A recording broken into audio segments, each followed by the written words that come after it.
ओम ओम श्री सद्गुरुदेव भगवान की जय। संत कबीर साहब का बड़ा ही सुंदर भजन है। घूंघट के पट खोल री तो ही पिया मिलेंगे। सबका प्रश्न रहता भगवान कैसे मिलेंगे, कब मिलेंगे, मन बस में नहीं होता है। हर भगवत प्रेमी, हर आध्यात्मिक भक्त साधक, हर सनातन धर्मी या हर मजहब संप्रदाय के लोगों के दिल में इच्छा रहती है कि हमारे जो इष्ट हैं, जिनके लिए हम रात दिन त्याग, तपस्या, भजन, चिंतन कर रहे हैं, वो हमें कब दर्शन देंगे, कब मिलेंगे। कबीर साहब एक ऐसे महापुरुष थे जो गूढ़ से गूढ़ रहस्यों को, भावों को अपने सरल से सरल भजनों के माध्यम से जिज्ञासु भक्त तक उस भावना को पहुंचाने का बड़ा सुंदर प्रयास किया। बहुत से भजन ऐसे हैं जिनका अर्थ कोई तत्व स्थित महापुरुष ही जान सकता है, जैसे पूज्य गुरुदेव भगवान हैं। तो पहले हम सब लोग भजन देख लेते हैं, उसके बाद इसका अर्थ जानने का प्रयास करेंगे। भजन मात्र 3 लाइन का है, लेकिन तीनों लाइन अपने आप में अमूल्य है, साधनात्मक है। घूंघट के पट खोल री तो ही पिया मिलेंगे। घट घट रमता राम रमैया, कटुक बचन मत बोल री तो हैं पिया मिलेंगे। घूंघट के पट खोल री तो हैं पिया मिलेंगे। धन यौवन का गर्व न कीजय, झूठा पचरंग चोलरी तो हैं पिया मिलेंगे। घूंघट के पट खोल री तो हैं पिया मिलेंगे। शून्य महल में दीप जला के आसन से मत डोलरी तो हैं पिया मिलेंगे। आसन से मत डोलरी तो हैं पिया मिलेंगे। घूंघट के पट खोल री तो हैं पिया मिलेंगे। जोग जुगुती से रंग महल में पिया पायो अनमोल री। कहत कबीर आनंद भयो हैं, अनहद बाजत ढोल री तो हैं पिया मिलेंगे। घूंघट के पट खोल री तो ही पिया मिलेंगे। यहाँ भगवान को पिया कह करके कबीर साहब संबोधित करते हैं। वास्तव में एक पिया तो बाहरी हैं, जो पत्नी का पति होते हैं, उन्हें भी पिया कहा जाता है। लेकिन साधक के लिए या कबीर साहब के लिए उनका पिया कौन है? तो परमात्मा ही पिया है। इसीलिए हनुमान जी भी भगवान को अपना पिया ही मानते थे, पति ही मानते थे। माता मीरा भी भगवान को अपना पिया पति ही मानती थी। वास्तव में हम सबके पिया, जो हम सबके सबसे प्रिय हैं, वो पिया हैं भगवान। तो कबीर साहब कहते हैं कि अगर उस पिया को पाना है, उस भगवान का दर्शन करना है, तो घूंघट का पट खोलना पड़ेगा। जैसे जब शादी विवाह हो करके माई लोग अपने घर जाती हैं औरतें, तो पिया के दर्शन के लिए जो घूंघट लगा रहता है, उसे जब ऐसे ऊपर करती हैं तो आगे उनका बैठा हुआ पति जिस रूप में भी रहता है दर्शन होता है। तो उसी तरह से भगवान का दर्शन करने के लिए घूंघट का पट खोलना होगा। जब भगवान से अर्जुन कहता है कि प्रभु, जब भगवान इतने नजदीक हैं तो हमें दर्शन क्यों नहीं देते? तो भगवान कहते हैं, भ्राम्यान्य सर्वभूतानि यंत्र रूढ़ानि मायया ईश्वरः सर्वभूतानां हृदय देशे अर्जुन तिष्ठति। हे अर्जुन, वह सर्वशक्तिशाली परमात्मा मनुष्य के हृदय में निवास करते हैं, लेकिन यही घूंघट है। भ्राम्यान्य सर्वभूतानि यंत्र रूढ़ानि मायया, ये घूंघट है। इसी घूंघट को जब आप पूज्य गुरुदेव भगवान ने यथार्थ गीता में लिखा भी है कि जैसे मल से दर्पण ढका हुआ है, जैसे जेर से शिशु गर्भ में ढका रहता है, जैसे सूर्य बदली से ढका रहता है, उसी तरह से भगवान तो है हृदय में, पिया तो है हृदय में, लेकिन घूंघट का जब पट हटाओगे और हमारे आपके अंदर जो घूंघट का पट क्या है? तो भ्रम के अंतर्गत ये काम, क्रोध, लोभ, मोह, राग, द्वेष, विकार ये सब आ जाते हैं। ये घूंघट के पट हैं। इनको हटाने का तरीका कोई महापुरुष कबीर साहब जैसा बताता है, और इस घूंघट को साफ करने का तरीका नाम जप, सेवा, सुमिरन, समर्पणात्मक भक्ति, निश्चल भक्ति है। तो कबीर साहब कहते हैं कि अगर पिया को पाना है तो इस घूंघट के पट को खोलो। लज्जा अपने, बहुत से लोग सोचते हैं भजन करेंगे दुनिया का कहेगी, लजाते हैं राम राम जपने में, मंदिर जाने में, सत्संग जाने में।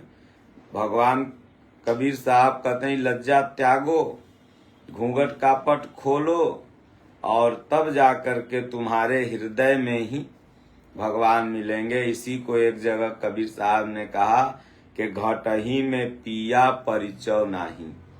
भगवान तो हृदय में है, लेकिन घूंघट का पट हटाया ही नहीं, तो उनसे परिचय कैसे होगा?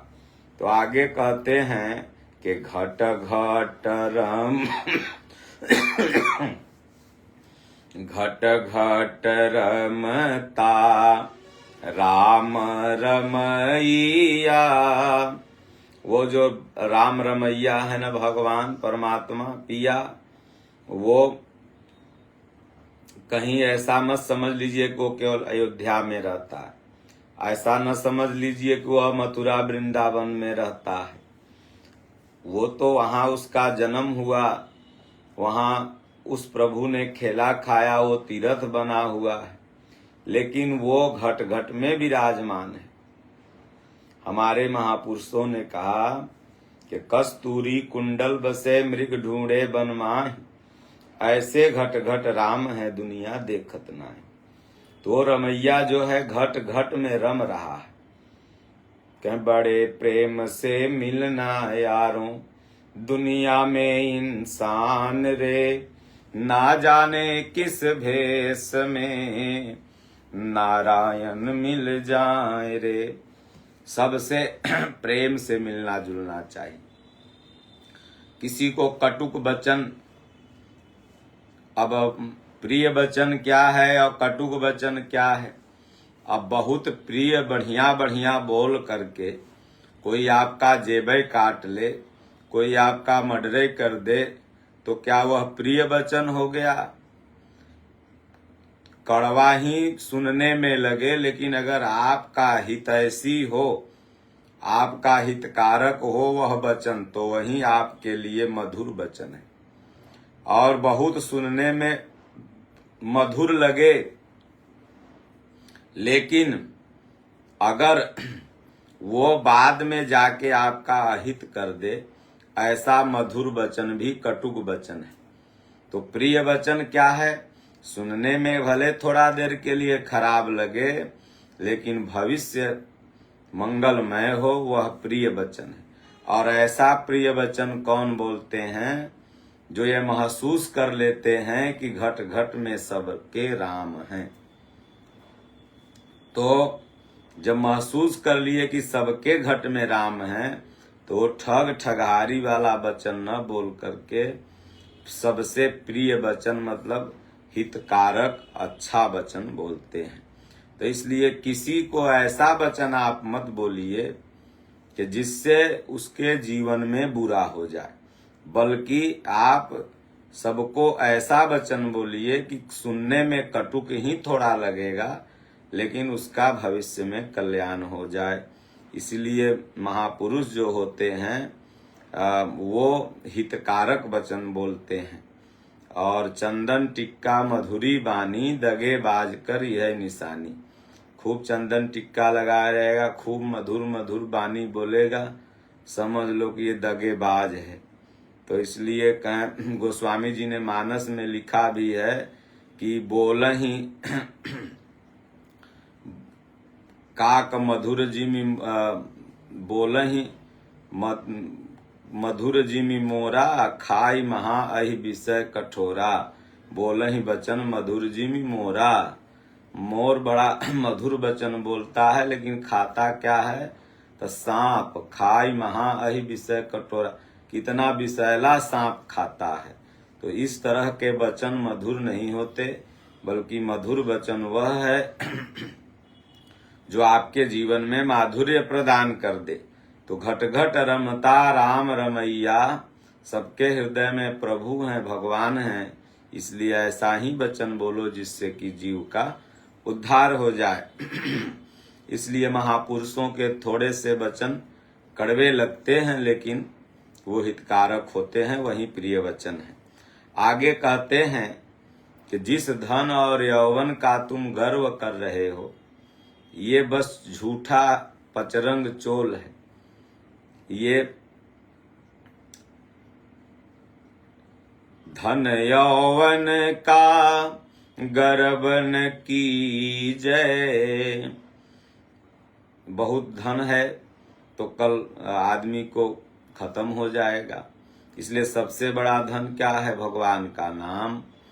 कबीरा सब जग निर्धना, धनवंता नहीं कोई, धनवंता सोई जानी हो, जह राम नाम धन होए। तो इस धन का आप भले गर्व कर लो, ये बाहरी धन आज है खत्म हो जाएगा। यौवन, यौवन माने जवानी।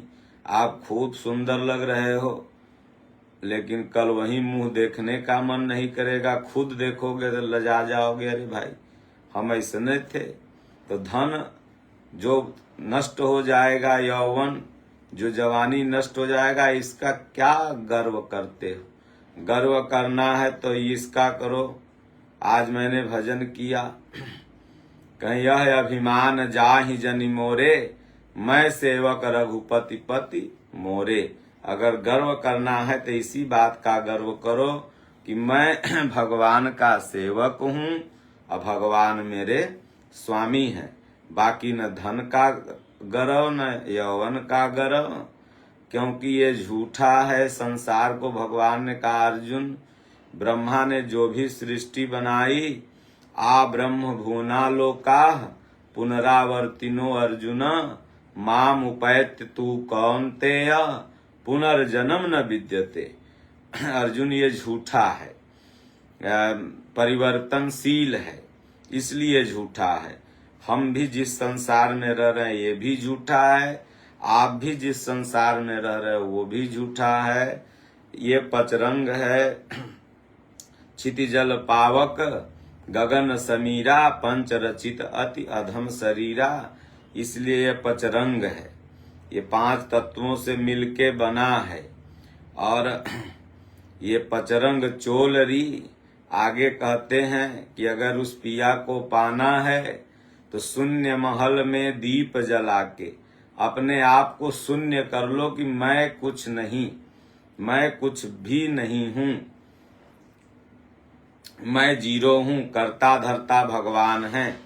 जब तक यह भाव नहीं आएगा, जब तक भाव यह अर्जुन को नहीं आया, अर्जुन कहता है कार्पण्य दोषो पहित स्वभाव पृच्छामि त्वाम धर्म सम्मूढ़ चेता, यच्छ्रेय यस्यामि निश्चितम ब्रूहि तन्मे, शिष्यस्ते हम साधिमाम त्वाम शरणम प्रपन्नम। भगवान मैं आपका शिष्य हूँ और मैं कुछ भी नहीं, मैं शून्य हूँ, कर्ता धर्ता आप हैं। माता मीरा ने अपने आप को शून्य बना दिया, माता सीता ने शून्य बना दिया, माता द्रौपदी ने शून्य बना दिया कि भाई मैं कुछ नहीं। उसी तरह से हम सब लोग अपने आप को शून्य समझे कि मेरे अंदर प्रभु हैं, तभी हम कुछ कर पा रहे हैं। वो चाहे जो भी कर्म हो, मैं शून्य हूँ, ऐसा शून्य, चाहे अच्छा भाव चाहे बुरा भाव।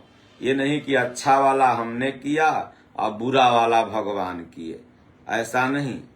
एक भक्त था तो कहे कि भाई आपने जो ये बछड़ा मार दिया तो गलत किया, जीव हत्या नहीं करना चाहिए। तो उसने कहा देखिए भाई, हमारे हाथ में जो बल आया ये तो भगवान ने दिया, तब न हम इसको मारे, हम थोड़ी अपने से मारे हैं इसको। तो वो जाके कहा भगवान से कि प्रभु बछड़ा तो आपने मारा है। बोले कैसे? बोले आपने उसके हाथ में जब बल दिया तभी न वो मारा उस बछड़े को और मर गया। तो भगवान कहे अच्छा चलो, तो हम उसके दरवाजे पर चलते हैं। तो आया, भगवान ब्राह्मण का रूप बना के आए और उससे कहे कि देखो ये घर बहुत बढ़िया बना है, किसने बनाया है? तो कहा हमने बनाया है। कहा ये खेत किसका है? तो बोले कि मेरा है, और किसका है? बोले ये चौकी बहुत सुंदर बनी है, किसने बनाया? बोला हमने बढ़ई बुला के बनवाया है। बोले ये बछड़ा मर गया, ये किसने मारा है? तो बोले भगवान ने मारा। कहे सरो जो बढ़िया काम था कुल तुमने किया, और खराब काम हो गया तो कहे भगवान ने किया। तो नहीं, जो अपने आप को शून्य बना देता है उससे चाहे जो भी हो, अच्छा भी हो तो भगवान ही मालिक, बुरा हुआ तो भगवान ही मालिक। जब अपने आप को समर्पण कर देगा तो भगवान उससे बुरा होने ही नहीं देंगे। जो भी होगा उस साधक से अच्छा ही होगा। तो शून्य अपने आप को बना करके, इस महल में, ये शरीर भी एक महल है। जैसे बाहर महल बड़े बड़े राजा रड़वाड़ा के होते हैं, आज भी बड़ी बड़ी कोठियां, बड़े बड़े बंगला सबके होते हैं, उसी तरह ये शरीर सबसे बड़ा बंगला है। और इसमें ज्ञान का दीप जलाना है कि ज्ञान के दीप जले दिन राती। तो ज्ञान का दीप जला करके, तो ज्ञान क्या है? आध्यात्म ज्ञान नित्यत्वम तत्व ज्ञानार्थ दर्शनम एतज ज्ञानम इति प्रोक्तम अज्ञानम यदतोन्यथा। आत्मा के आधिपत्य में जो ले चले वही ज्ञान है। तो उसका दीप जला लिया, और उसके बाद दीप जब ज्ञान का जल गया तो आसन से मत डोलरी।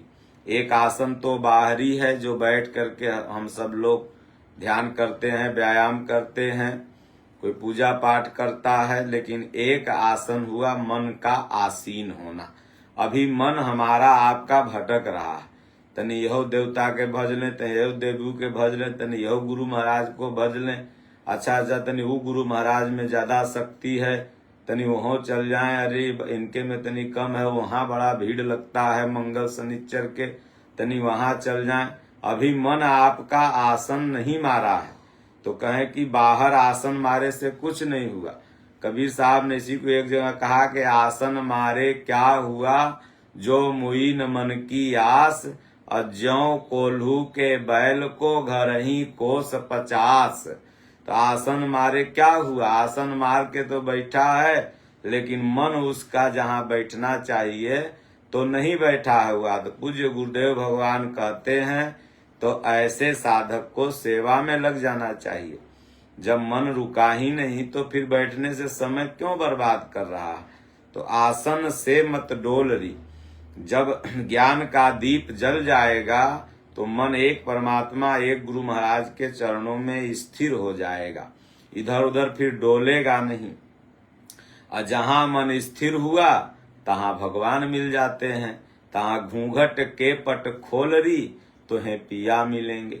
मन स्थिर हो नहीं रहा है, इसलिए पिया नहीं मिल रहे हैं। आगे की अंतिम लाइन है कि जोग जुगुति से रंग महल में पिया पायो अनमोल री। भगवान को पाने के लिए इस रंग महल में बड़ा जोग जुगुत करना पड़ता है। काम क्रोध लोभ मोह राग द्वेष को बस में करना, कभी उतार होगा, कभी चढ़ाव होगा, कभी मन करेगा भजन करें, कभी मन करेगा नहीं करें, कभी मन विषयों में बहकेगा, कभी मन विषयों से हट के भगवान में लगेगा। बड़ा जोग जुगुत करना, जैसे छोटे बच्चों को पढ़ाने लिखाने में कितना जोग जुगुत माता पिता को करना पड़ता है, छोटे से वृक्ष को बड़ा बनाने में कितना जोग जुगुत करना पड़ता है। लकड़ी गाड़ो, पेड़ गाड़ो, उसके बाद उसमें डाई दो, यूरिया दो, कीटाणु न खा लें, ऐसा उसमें तो ये जोग जुगुत। उसी तरह साधना का भी जोग जुगुत करना है। मन विषयों में तो नहीं भाग रहा है, भाग रहा है तो रुके कैसे। कभी भाग गया, कभी गिरगिट हो गया, कभी गिरा, कभी उठा, कभी गिरगिट गौने जाए, तो बड़ी जोग जुगुत करना होगा इस रंग महल में। और तब पिया पायो अनमोल री, वह पिया अनमोल है। इसे 10 लाख 20 लाख दे करके गाड़ी फॉर्चूनर स्कॉर्पियो गोल्ड करोड़ों रुपया माई बाप खर्चा करके एक पिया खोज के लाते हैं बिटिया के लिए, तो इसका एक मोल है। दहेज लेना देना अपराध है, लेकिन फिर भी पैसे वाले हजारों करोड़ लेते हैं, हजारों करोड़ देते हैं, दिखावा नहीं करेंगे। लेकिन ये पिया अनमोल है। ये 5,000 करोड़ की शादी नहीं है, यह अनमोल है। भगवान अनमोल है, इसका कोई मोल ही नहीं है। तो ये अनमोल पिया बड़े जोग जुगुत से मिलते हैं। ये लव मैरिज अरेंज मैरिज से नहीं मिलते, बल्कि बड़े जोग जुगुत से। तो जोग जुगुत से रंग महल में पिया पायो अनमोल री, वो अनमोल पिया मिलेंगे परमात्मा। जब वो एक बार मिल गए तो फिर उस साधक के जीवन में, उस भक्त के जीवन में दुख नहीं है। तो कहत कबीर आनंद भयो रे, फिर उसके जीवन में आनंद ही आनंद है। आंख का सुख थोड़ी देर तक, कान का सुख थोड़ी देर तक, इंद्रियों का सुख थोड़ी देर तक, लेकिन आत्मिक सुख आत्मिक आनंद ये जन्म जन्मांतर तक होता है। तो इसलिए कबीर साहब कहते हैं कहत कबीर आनंद भयो है। जब वो अनमोल पिया आपके हृदय में दिखाई देने लगेंगे तो आनंद हो जाता है। कहीं आनंद ही आनंद बरस रहा गुरुदेव आपके चरणों में।